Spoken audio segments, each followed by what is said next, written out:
This is a special report from True Crime Today and the Hidden Killers podcast. Rex Heuermann back in court today facing a fourth murder charge. You may remember he has been accused of being the Long Island serial killer with charges in the deaths of Melissa Barthelemy, Megan Waterman, and Amber Costello. Today, Suffolk County District Attorney Ron Tierney called him the prime suspect in the death of the fourth victim, Maureen Brainard-Barnes. We're now going to take you to the press conference that's being held by Rex Heuermann's attorney arguing these accusations. Let's take a listen. I know there's a bail application as well. We also just received that this morning, so I don't have much information on the newest count or counts, but I'm happy to answer questions with you folks if I can. For clarity, we entered a not guilty plea this morning. He has maintained his innocence from day one. He entered a not guilty plea on the original indictment, and he again entered a not guilty plea this morning. What is the reaction to that? To the new charges? Well, we had advance notice that it was coming, so I explained that to him. Again, he said, I'm not guilty of these charges. He's looking forward to fight these charges, and we're doing that. We're going to continue to prepare. I expect that additional discovery will be forthcoming on the newest victim, and we're going to examine that and scrutinize it. Any reaction to the hairs linked to his daughter and his wife? You know, we saw that this morning, and I know you're going to have a subsequent press conference upstairs.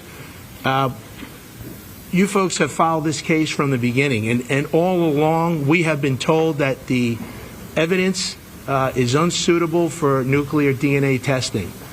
This morning was the first time, and this is 13 plus years, that miraculously nuclear DNA testing and results have come forward. There has been testimony, there has been lab reports that consistently said it was incapable of having nuclear DNA testing. And we had mitochondrial DNA, and those statistics were quite frankly not very convincing. The initial mitochondrial DNA testing for what they claim was his wife was 28 out of 10,000. There was another hair that was 4 out of 10,000. That doesn't put the wife as a suspect in terms of, or the actual donor of that DNA, but what it simply says is that she is not excluded. But if you take 28 people, and you'll find out of 10,000 people, 28 will have the same exact type of DNA. But 8 trillion for the daughter. This is what we just heard this morning. So we haven't seen anything on the newest indictment, but I am concerned because, again, from day one, and remember, folks, this has been a 13-plus year investigation, and we have been told, and you folks have covered this, that there is no nuclear DNA available. And, in fact, it's unsuitable for DNA testing on the nuclear level. We have been told it's mitochondrial testing, and there have been results. Those results are not very convincing. Today, for the first time, is we hear about nuclear DNA. We're going to look into that. We are certainly going to look into the lab reports, the lab testing, and the transfer of evidence, because that's somewhat disturbing to learn for the first time after 13 years that we now have nuclear DNA testing. Anyway, yes, ma'am. The grand jury that was investigating the original Gilgo Beach, is that the same grand jury that's going to be investigating additional victims, or are you going to be starting from scratch? I'm sorry. What I expect is, and you'll have to ask the prosecution about this, I expect it's been the same grand jury all this time. And they may have very well charged out on the 3 victims and then now presented additional evidence and charged out on the 4th victim. How is the client? These 2 other samples that they obtained, did they obtain them constitutionally? Did they get a warrant for them? I don't know. I have, again, this is, we just received this evidence for the first time this morning. I don't know. Mr. Brown, in layman's terms, can you assess the evidence you've seen from the DA? Yeah, the evidence is, there's a couple of components to what they have, and it's been consistent up until this point.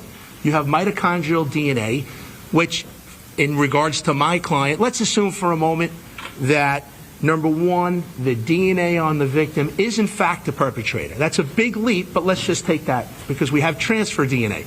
But make that assumption.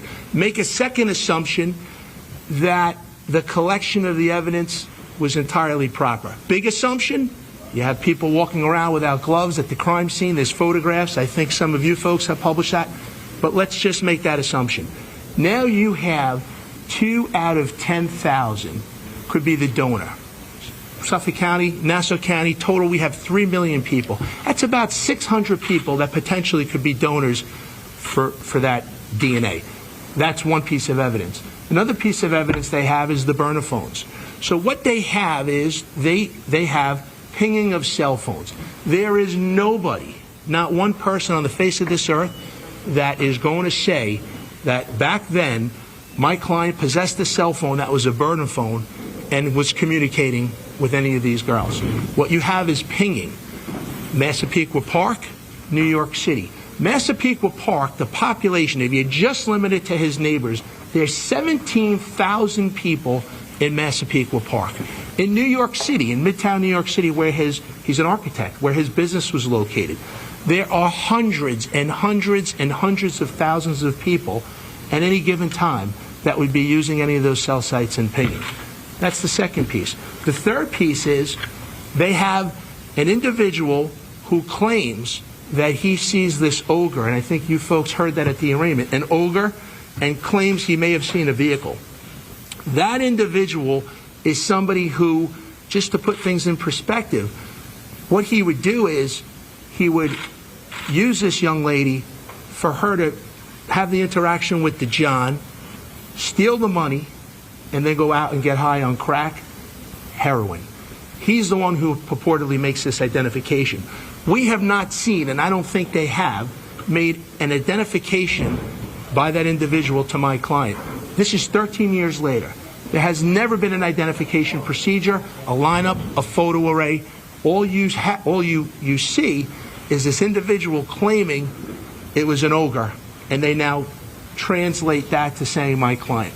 So that's, in essence, what the evidence is. Keep in mind, folks, what they haven't proposed to the court in the bail application is that they have had my client under surveillance for a year and a half. 24/7, they had poll cameras in front of his house.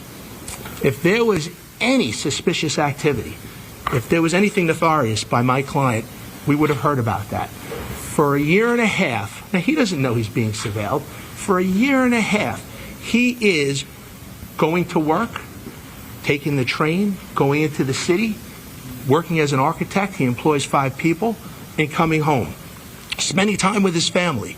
That's what you see for a year and a half. In addition, when he was arrested, what's also important to note, if there was any type of admission, you would have heard about that. There is none. So when he's arrested, there's an SUV, and there's numerous videos in that SUV that are capturing the conversation with the detective and my client. And I can tell you that my client in that conversation en route to Yaphank was bewildered, was stunned, had no idea why he was being arrested. So those are the things, from a layman point of view, what I believe they have. But sources close to the investigation have publicly said that they believe he was going to strike again, and that's why they arrested him. So do you know the sources that are close to the investigation that say that? Because I'm just asking. It was publicly said. Yeah, I think the ex-police commissioner had made some innuendos about we needed to move in. There is, and again, I have the videos. We've reviewed the videos. We've seen the poll cameras. There is nothing Rex Heuermann was doing in the year and a half that was suspicious.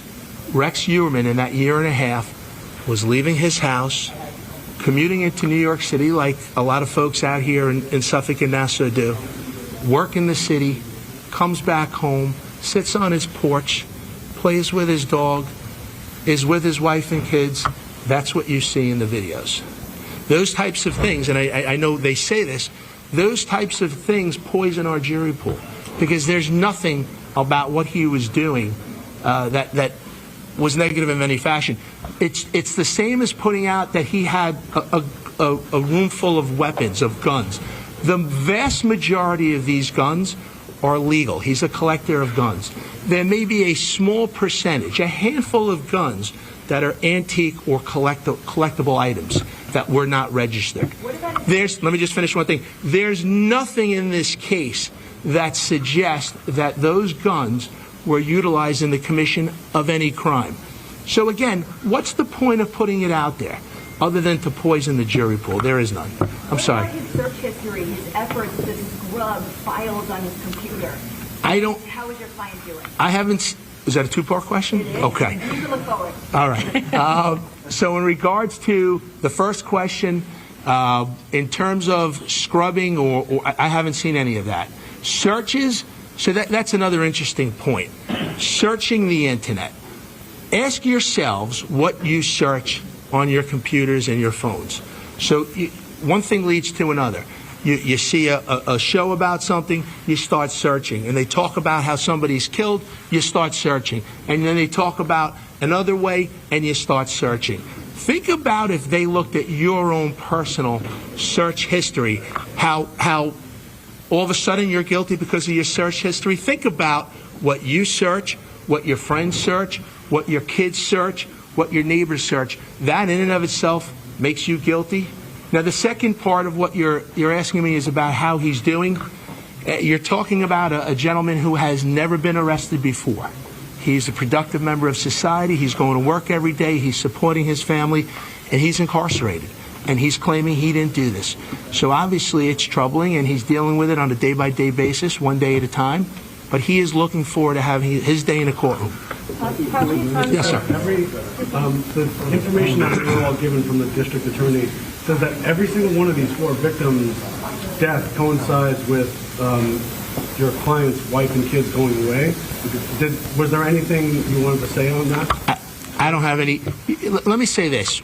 You know, the guy on the street said to me, Mike, I don't understand, because what about the Shannon Gilbert case, right? And I say common sense. Shannon Gilbert, let's talk about that for a moment. The Suffolk County Police Department has eliminated that as a homicide. So look at, because you're talking about consistency, and I agree with that. So Shannon Gilbert is a prostitute. Shannon Gilbert was a young lady who went to the same location, and it's obvious that she was in danger, that she was going to face death. And she luckily was able to make a phone call, and that's recorded, and you folks have listened to that. Is there any doubt in your mind that Shannon Gilbert was the victim of a homicide? So because it didn't fit into the narrative, Shannon Gilbert was now labeled an accident. She fell, she drowned into a puddle of water. Does that make any sense? So because my client's not involved in Shannon Gilbert, therefore, that's an accident, but everything else is a murder. So these are things that are troubling to us. And again, we're going to explore this at trial. What you folks need to know also, there are over 1,000 leads and suspects in this case. Okay? And I would suggest the typical way to go forward is to gather evidence, see where it takes you, and then you can arrest somebody. In this particular case, they had little bits of evidence, and they focused on Rex Heuermann. And then they accumulated more evidence, and they tried to fit that additional evidence to complete their narrative. That's what we have here, and that's what we're looking forward to trying in a court of law. It's going to snow a foot. You guys better hurry up. If we can tack on to what she said, I believe it was District Attorney Tierney who said in the press conference in July that your client continued to patronize sex workers up until the point they arrested him. If they were watching him from a year, were they watching him do that? What were they doing at the time? You'd have to speak to them about it. So I'm not going to comment on whether he did or did not patronize prostitutes, right? That's sex workers, prostitutes. We don't want to cleanse anything. So the issue is many people patronize prostitutes. That doesn't mean they're killers. I don't know what they have, and I don't know what the commissioner was the former commissioner was referring to, but hopefully he'll be here at trial and we can ask him. So what about the hairs that were found on the belt for Ms. Barnes? Those are the most recent. Right, yeah. Can you speak about that? I can't, only because it's new evidence and I haven't seen anything, so I can comment on what I've reviewed. I haven't seen that yet. That's I believe that's the DNA that we just learned for the first time this morning. That's in the bail package. Yeah. And that's what I had indicated earlier is somewhat troubling because all along we've been told there's no nuclear DNA.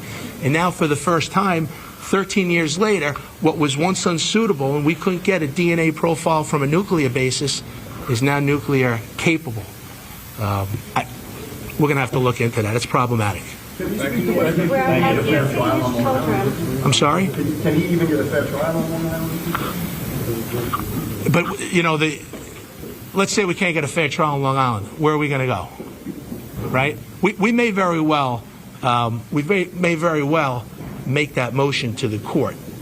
I have great faith in the people of this county to listen to the evidence and decide if there's enough evidence. I've tried enough cases to know that. This case is obviously unusual and it's exceptional in the sense that there's so much media coverage. I will say that there's a good likelihood once the team reviews everything that we'll make that motion for a different venue. But then the concern is where are we going to go? Unless you're living in a closet for the last the last 13 years, who doesn't know about this case? With the internet, the advent of the internet, everybody reads everything. But we're going to look into that. You guys good? Grant, I'm sorry. Did he indicate to you at all what is included in that additional discovery that occurred? I don't. We have some additional grand jury minutes and some maybe search warrant returns. So there's additional. Ms. Koish has it. We're going to start looking at it. There is additional, and the DA is very forthcoming. They've been providing us with evidence as we go along. It's, as most of you know, it's a tremendous amount of evidence. We've been looking at it as we get it. But unfortunately, we're not even close to the end. So it's going to be ongoing. Mr. Brown, could you tell us how his children are doing? Has he seen them? I don't believe that either of the two children have visited him at the jail. I know the wife has, but I don't believe the children have yet. But I think that may be forthcoming. So clearly they want to see their dad. And has the wife visited more than that one time that we had spoke about, or just the one? I don't know. You'd have to ask. I think the sheriff had made some comments about how many times. And I think it was more. My understanding is it was more than one. Thank you. All right, guys. All right. Drive safe. There's more to come in this case. Be sure to press subscribe so you don't miss any of our continuing coverage right here. I'm Tony Bruschi. Stay with us. This has been a special report from True Crime Today and the Hidden Killers podcast. Want to listen ad-free? Want advanced access to all of our interviews before anyone else? Become a True Crime Today Premium Plus subscriber on Apple Podcasts. You get every episode commercial-free. So you can binge on true crime until you can binge no more. Search True Crime Today Premium Plus on Apple Podcasts now, or go to our podcast page and sign up now. More of the Hidden Killers podcast next.